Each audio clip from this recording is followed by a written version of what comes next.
Hello. Ah, there's that voice. Mr. Sedaka, it's Dave Lawrence at Hawaii Public Radio. How are you?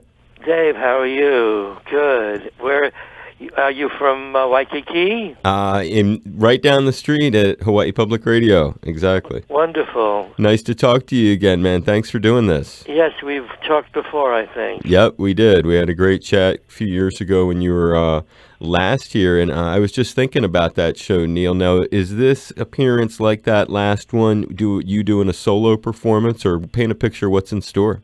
I'm doing solo concert at the piano. One of my favorites. It's very intimate. I feel like I'm in my living room playing for friends and family. And I have more freedom without the band because I can stretch and I can do different songs. I've written so many of them that sometimes I call some of them the forgotten children or the neglected children. Right. So I get to sing them, yes. And it's nice too because I remember at the last one you're able to add some little stories too because just like you've written a lot of songs, you've got a lot of cool stories that go with them too. Thank you, yes. And when you were last on with us, I've been looking since then at some of the stuff you've been up to, looking at your Facebook page, for example. Just last month, I see you posted what looks like a recent picture with Sir Elton John. Now, where was that taken? Oh, that was at Craig's Restaurant in Los Angeles, one of my favorites. And Elton and I go back, of course.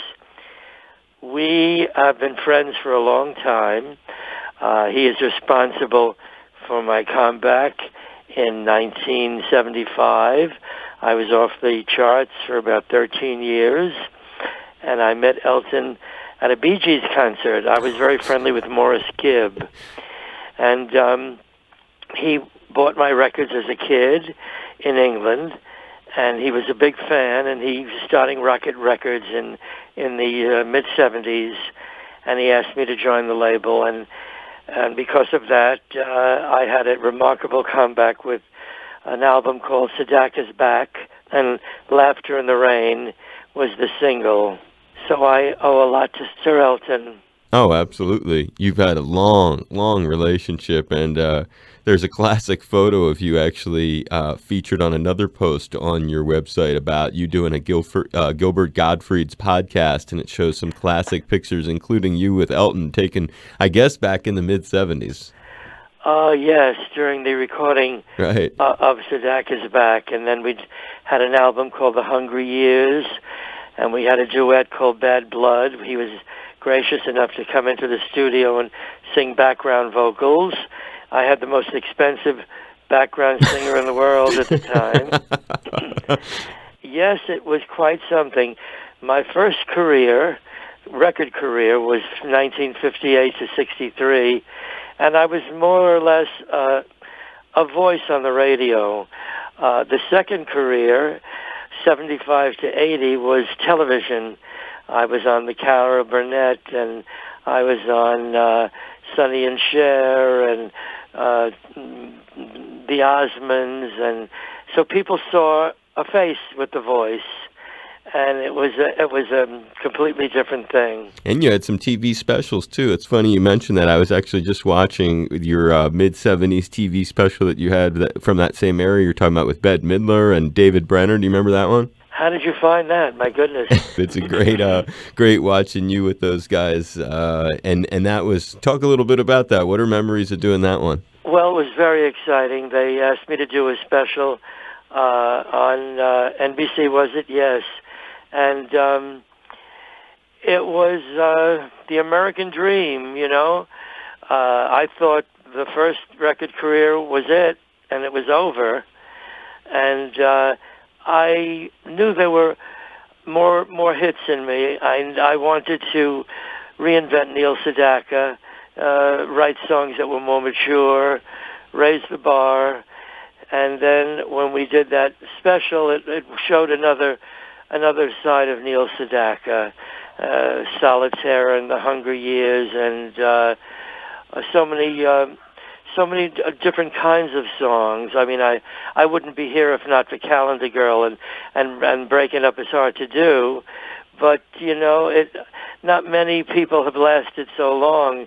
I'm singing more than 60 years, and writing about 65 years now. Oh, it's incredible. And you've gone through many different eras of TV when you're talking about that, because I was watching, like you mentioned, Calendar Girl. I remember watching this black and white version of that on TV. I mean, it's just so amazing how primitive and different the sets were on TV, as you've seen the whole evolution through your career.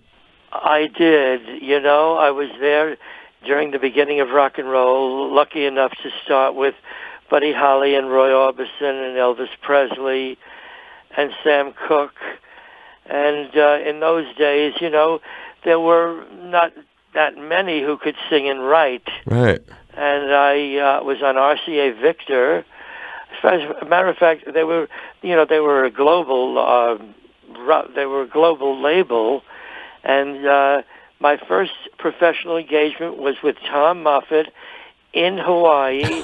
I think it was 1958. It was my first professional engagement. There were no high-rises in Hawaii. They were all little shacks. And I stayed at the Hawaiian Village, and we saw Don Ho, and he always got me up to sing. It was, I guess I've seen it all. And when you talked about that first era, mentioning Buddy Holly, did you ever get to meet Buddy Holly? No, I didn't, unfortunately, okay. But I met Richie Valens. We did the Buddy Dean show in Baltimore. It was like the Dick Clark version in Baltimore, Maryland. And, Dick Clark did discover me. He put me on American Bandstand? American Bandstand, the very start of the career. And it was, it was a thrill. I used to run home from school in Brooklyn, New York to watch American Bandstand, and here I was on it. It was quite incredible. Do you still remember when he helped break your career? Can you tell any of that story? I think it was O'Carroll. No, he had a Beach Nut show on Saturday night, and I did a terrible song. I didn't write only great songs. I had a terrible song called Ring of Rockin' Music. And for some reason he liked it, and he put me on as an unknown. And he was a great guy, and he really gave me the break. He gave me the break, and then I did the Ed Sullivan Show, and all of those. I won't answer that. And it was Dick Clark who wrote the first liner notes to my album, my first album, 1958, 59. Wow. So I go back quite a few years, and it was a wonderful time. It was melody, it was intelligible lyrics, stories. I was from the Brill Building in New York, so we were taught to write very hummable, singable songs that stayed in your brain. The songs that were catchy. They had hooks. And then I was the king of the doobie-doos and the tra-la-las. I had a group of top 10 records, and they all had doobie-doos and tra-la-las. Actually, when Howie Greenfield and I ran out of lyrics, we would put in a doobie-doo, and I kept it in the recording, so it became a Neil Sedaka trademark. And you really did have, you were like this guy known for productions too, because I was watching the Shindig TV show that it was, I guess, the same one that had Tina Turner, Righteous Brothers, a few others. And when you came on, you had a huge production, all these different people dancing, this giant apparatus behind you, if you recall that. Yes, it wasn't my production, it was theirs. I did all of those shows, and they had dances and lighting and what have you. I miss those days of the variety television shows. They were a lot of fun.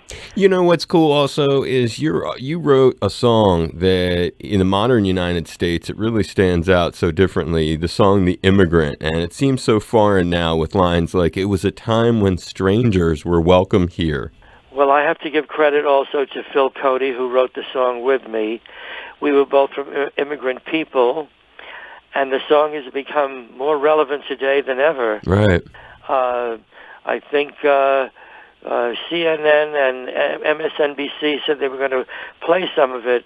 I don't think Fox News will play it, but yes, I was very proud of the record. It was the follow-up to Laughter in the Rain, and I had Love Will Keep Us Together in the can, and I decided on The Immigrant because it was probably the most controversial song I ever wrote, and it was about New York being a melting pot of different nationalities, people coming from strange lands and being accepted into the United States. And I get a lot of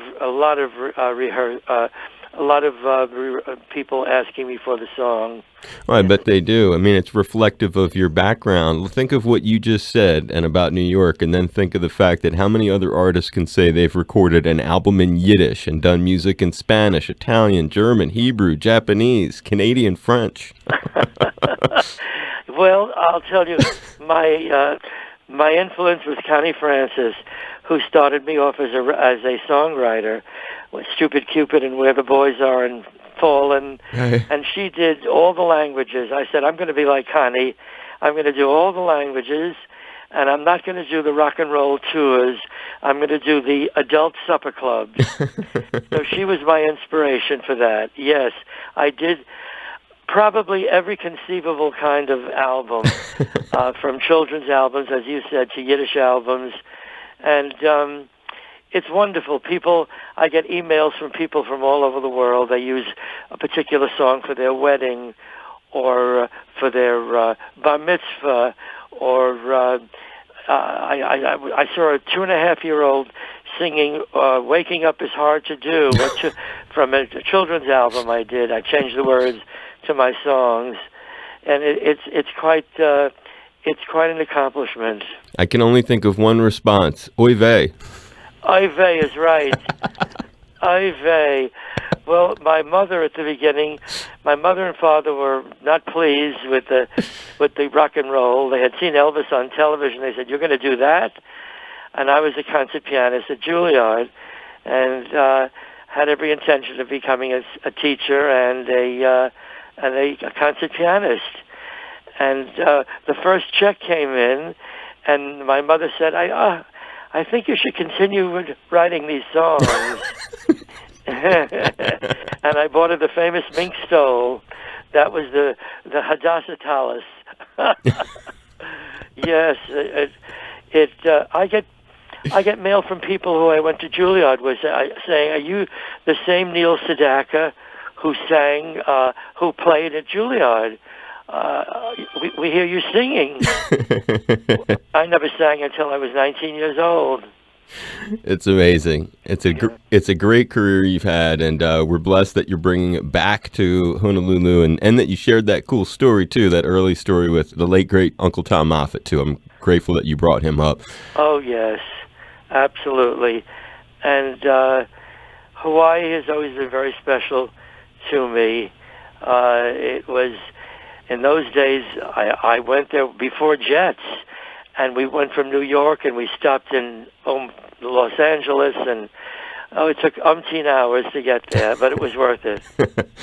Well, it'll be great to have you back in town, Neil, and I hope you had fun reminiscing with me today, and I really do appreciate your time, brother.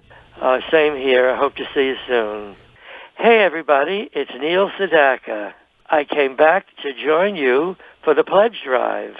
It was a huge thrill to return as a guest for my friend Dave Lawrence. But Dave and I could not do it without our members.